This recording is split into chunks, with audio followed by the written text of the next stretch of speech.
In this session, we're going to look at the API first generation approach, where we use an API specification written in using the Swagger standard and another component called Swagger CodeGen to generate a JAX-RS API service project. We will build and run that service project, creating the jar output, and use Jetty as a web container to actually run our REST APIs. In addition to that, we'll use a number of different client programs, including Swagger UI, to access those APIs, which also includes the API interactive documentation. The annotated source we'll look at as well, and that includes the JAX-RS as well as the Swagger annotations. The JAX-RS annotations include such ones such as path, at post, at get, at delete, at consumes, and a number of ways to convey input parameters, at produces. In addition to those is Swagger, including at API operation, at API param, at API model, and at API model property, and so on. So we'll look at those. So first we're going to look at using the Swagger editor to compose a Swagger specification. So this is the online Swagger editor, and we have loaded up one of the examples that we're going to use, which is the pet store application.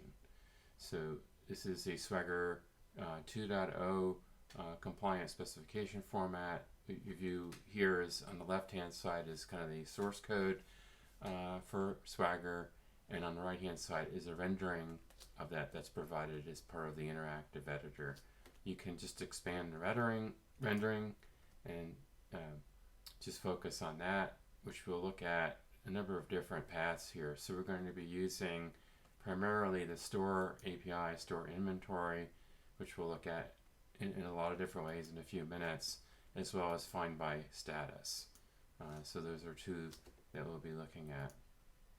So as we compose the API, the output is rendered on the right hand side, so providing some interactivity, and also some warnings and error messages will pop up if the specification is not composed correctly. So far we just looked at using the Swagger editor. We've composed an API specification, and that's going to be input to our generation phase. The other component that we require is Swagger CodeGen. This is also an open source project on Git, so we're going to go look at that.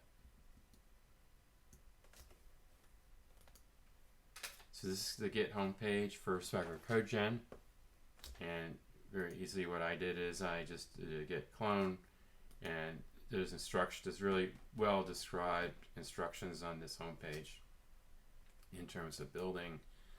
I built it using just a Maven clean package to create the target that you need to actually generate the API service projects. As an alternative to that, you can also leverage the facilities of Docker to create more of a natural command line processor that executes basically the same kind of commands.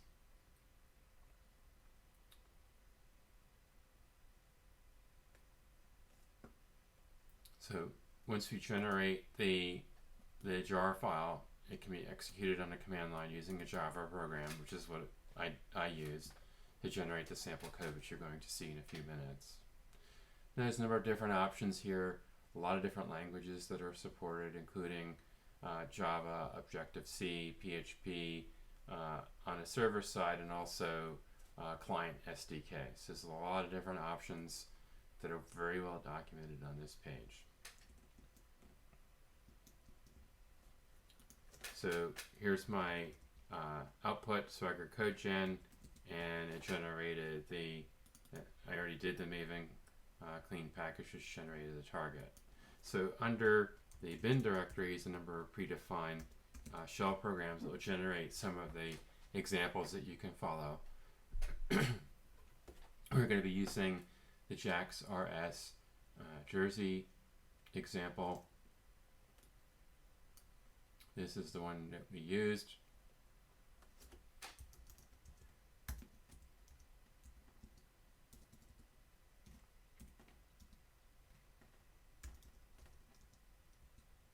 And so there's a number of different parameters that are passed in here.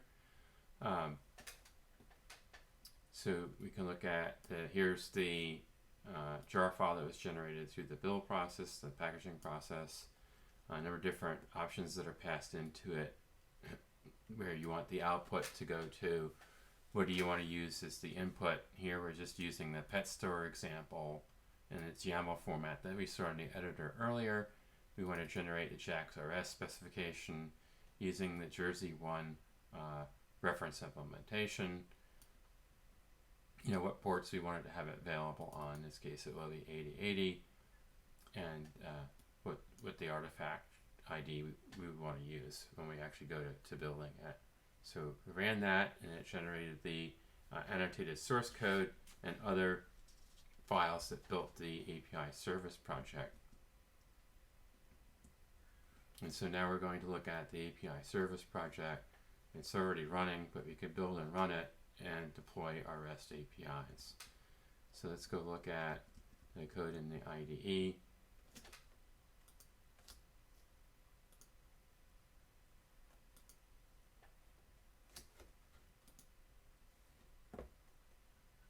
And we'll look at the store API, and you'll see a number of different JAX-RS annotations, such as add path, and follow that by add API, which describes the Swagger description for the store API.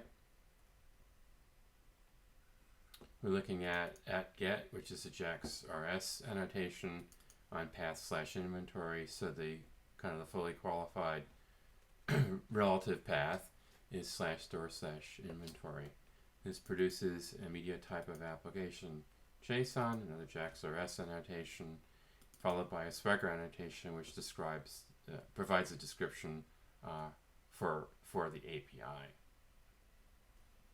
This one API response is documented. It returns the 200, which is a HTTP status code of OK. That's defined here, and there are some other JAX-RS annotations. The pet API is very similar to this. So again, here is kind of the relative root /pet, a Swagger annotation describing the API in total, and we're going to look at find by status. So here it is. It's a get operation. Its path is /find by status. It produces both XML and JSON media types, representation of the resource, and again a description of the operation. It also supports OAuth scopes, which we will not be using in this example, but it's defined as such in the Swagger API specification. And it returns either a response of a 200 OK or a 400, which is a bad request. So it's described very similar to that.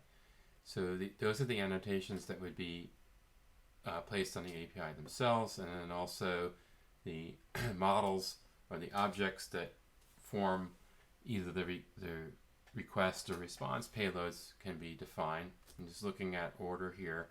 So order is defined using a Swagger annotation of API model.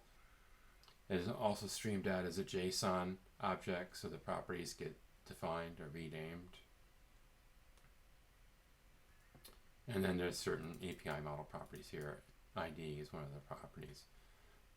So those are some of the annotations that are on that. And we'll come back later and look at the implementation. So let's make sure that our APIs are running. So right now Jetty output is running, and we can see a number of APIs that have been found and running. The store API and the pet API being the ones that we're going to be using, but also the Swagger API is also running and available. So those are included there. Let's go make sure they're running. I'm going to use Postman just to verify that these are running. So let's do inventory first. And it returns the default implementation in this case, which is this one message, which is magic, and it's JSON output. Remember that supported that. Here's the find by status sold. It supports XML response by default, so that's what we're going to see here. So it looks like, here's another one I have, specific pet. Again, this looks like it's XML if we run it,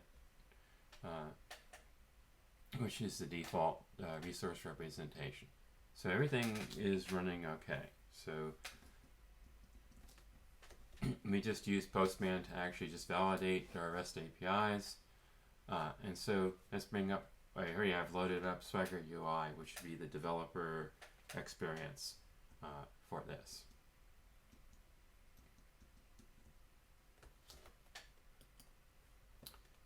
So the Swagger 6 YAML is exactly the same file as we edited. It's just deployed on a server, so I can access it here. And so we have the pet API and the store API, and we can actually go and execute them and try them out.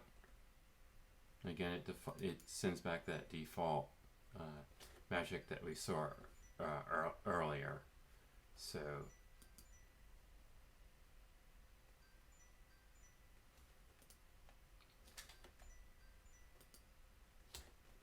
we also use define by status. This time the default was XML. Let's return all pending. Let's try that out. And then again, here's our default response implementation.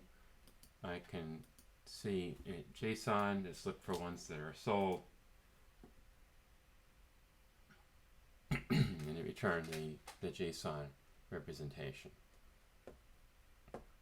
These are also get methods, if you notice. So we can execute them in a web browser, which I also did, just to show you can use a variety of clients to access this. So here's our store inventory.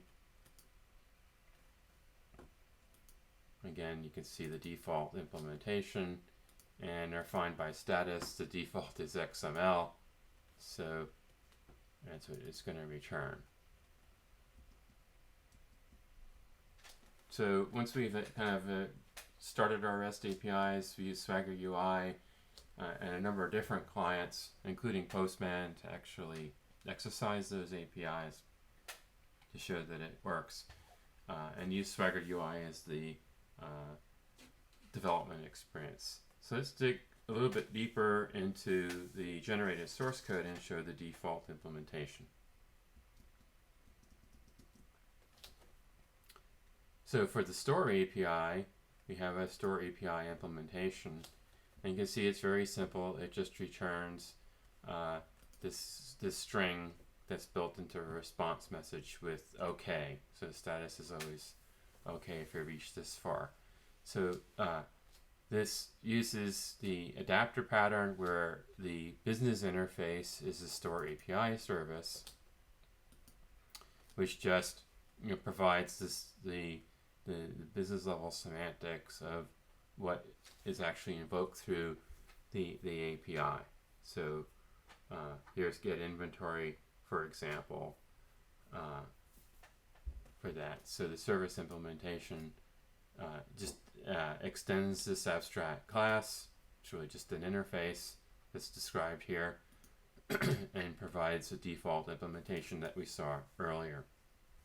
Now we could add our own custom request handling, request processing logic in these methods, or better yet, since this is generated code, we could just extend the store API service and define our own methods, and that way our code wouldn't get clobbered the next time we forward engineered the Swagger specification. We would just need to change a line to actually forward the request to this. So where would this be used? Why is this useful? Well, it gets you going. If you have an idea for an API and you want to mock it up very quickly, but you want to stick with Java, you can do this very rapidly. So it gives you a quick start. It generates a default implementation, and then you can choose which specific APIs you want to more fully implement. The question is, how do you deal with changes? If we make a change to Swagger specification and then generate it again, if we put our code in the wrong place, it may, like I said, overwrite it, and that could cause an issue. So continuing with this technical approach for changes has its drawbacks. However, using it to quickly get started has a lot of productivity advantages.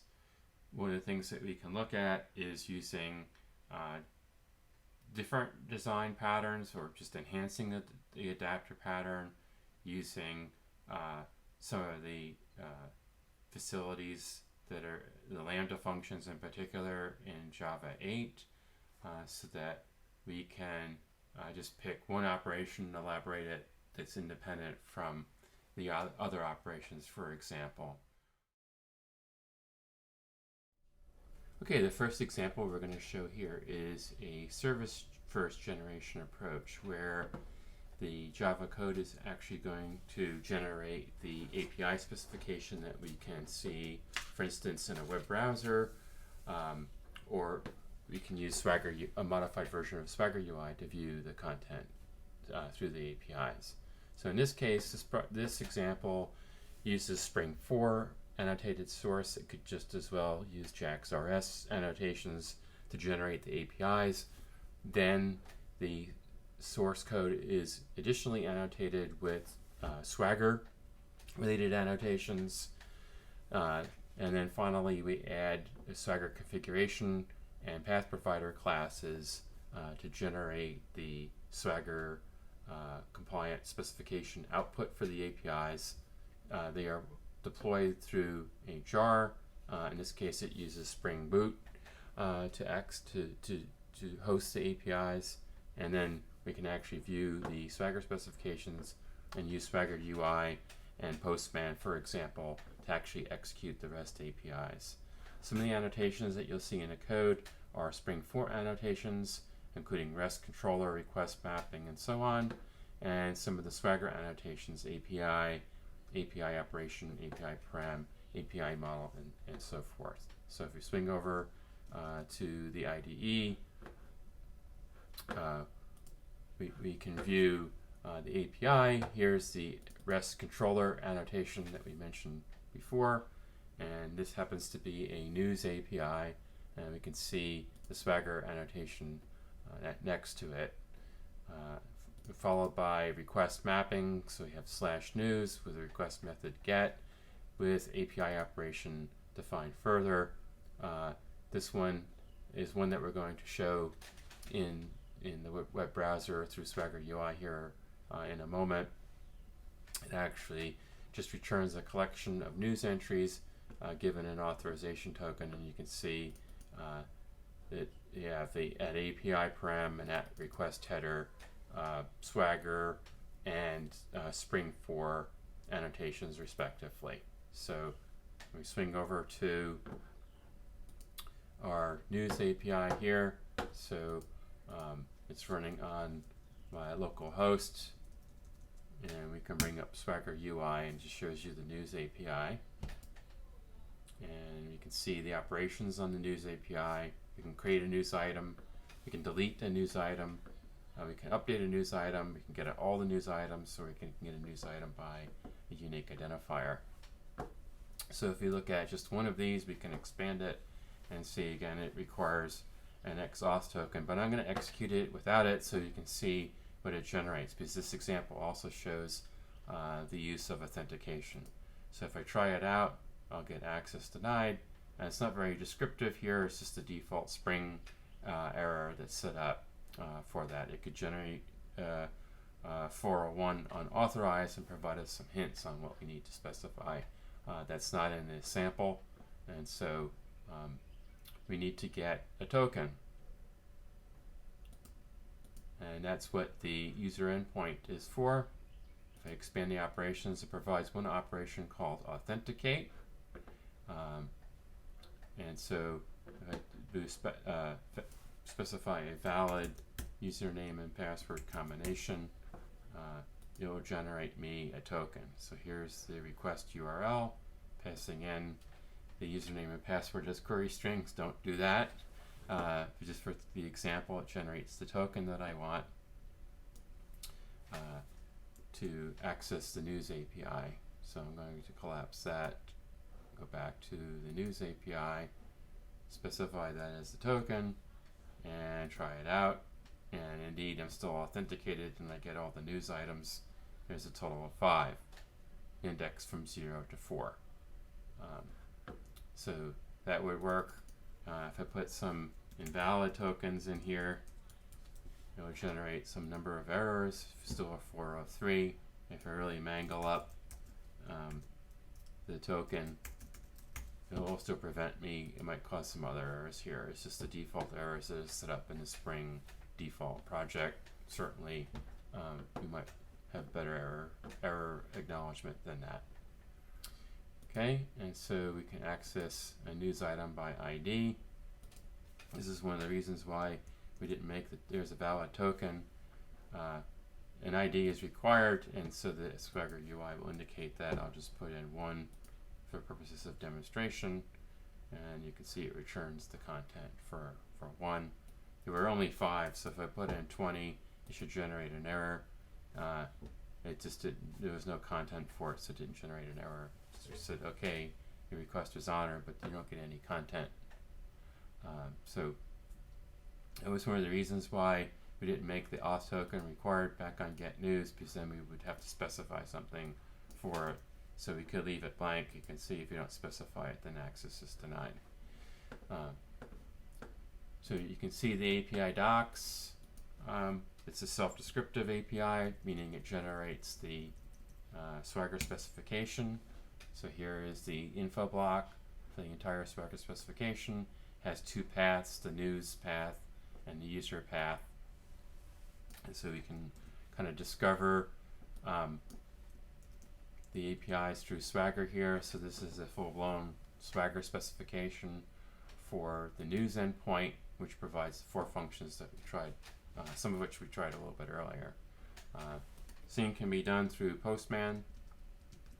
So you have Postman running here. So here's request for news number 4. Let's delete this token for a moment.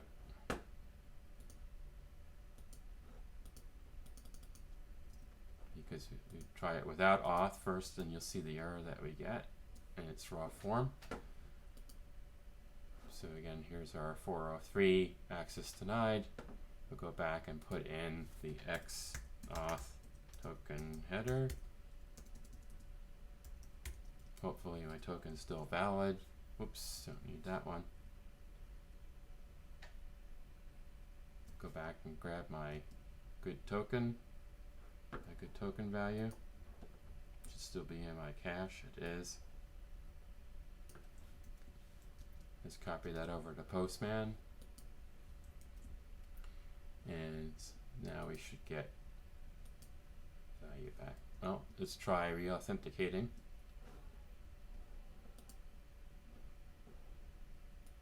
My token timed out.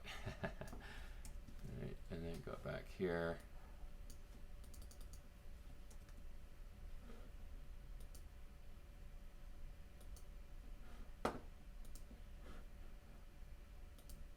That's better. Okay, so that worked. So we just saw a couple of simple examples of a service first generation approach. We looked at some of the annotated source code. It deployed the REST APIs as a jar file in Spring Boot. We looked at the self-describing API specifications in Swagger, and we used Swagger UI to actually look at the docs and execute the APIs. So why use the service first generation approach? Well, in this case, we saw that the annotated source in Spring 4 and Swagger contain the API documentation in a single place, namely with the code in the source file. So if you jump over to the IDE, we can see that it contains both annotations plus all the documentation that's needed or required by the Swagger specification. So all that is maintained in a single place, which is also one of the advantages, that it's synchronized with the API itself, but it's also one of the disadvantages because the documentation, to have proper documentation, it would need to be better described rather than these terse descriptions that you see here in the example, and so that will obscure some of the code that you see here as well. So more documentation will add some obscurity to the code, but that's required by the documentation. However, it's all kept in a single place. Previous to this, we showed the Swagger specification file for the API specification kept in a separate place from the code. The problem with that is that they can become out of sync. So the code gets updated, the documentation for whatever reason is part of the process does not get updated, and you might not even be able to access the API any longer from the Swagger UI and Swagger generated documentation. So they can easily get out of sync. In this case, it's more easily kept synchronized. However, the verbosity of the description can obscure the code.